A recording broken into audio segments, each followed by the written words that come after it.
This chimes in very neatly, though, with a question that came in from Mike, who says, what you talk about in terms of heaven coming to earth rather than us going to heaven feels so right, but my father died a couple of months ago.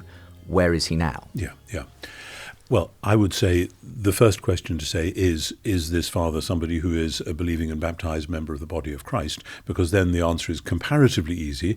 If not, then the answer might be harder, because we always say that a person's faith is ultimately known to God alone. And because of all sorts of circumstances, there are many people who actually do have a basic faith, but it isn't overtly expressed, etc. So having said that, I mean, I'll take Mike to the funeral that I presided over, which was for my mother, which was 4 or 5 months ago. She was a day short of 95 and was ready to go, bless her, and we prayed with her, and it was kind of a relief to her, finally at last, to be out of her tiredness and so on.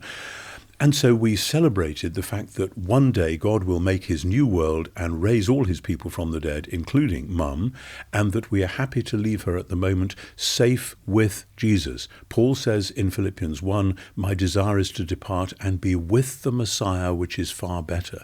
Now, being with the Messiah doesn't tell you kind of where, it focuses on who, actually, that Jesus is looking after his people. And here's the strange thing, and I don't think there's been enough theological work done on this. In Revelation 6, it talks about the souls under the altar who are saying, how long, O Lord, how long? They're waiting for resurrection.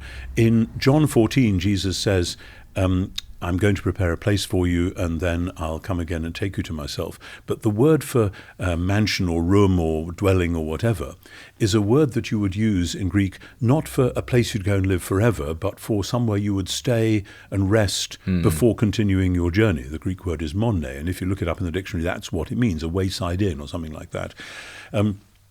It's a blissful place. In Luke 23, Jesus says to the brigand crucified next to him, today you will be with me in paradise. Now, paradise, again, is rather like C.S. Lewis's The Wood Between the Worlds. It's the blissful, lovely place where you're waiting before proceeding to the final destination. But do you think that final destination essentially is a sort of reunion with the physical in some Absolutely. sense? Yes. Very emphatically, Paul says in Ephesians 1, God's desire is to sum up all things in heaven and on earth in the Messiah. And the whole point is new creation. But actually this goes back to a reading of Genesis. Genesis is the creation of a heaven plus earth reality.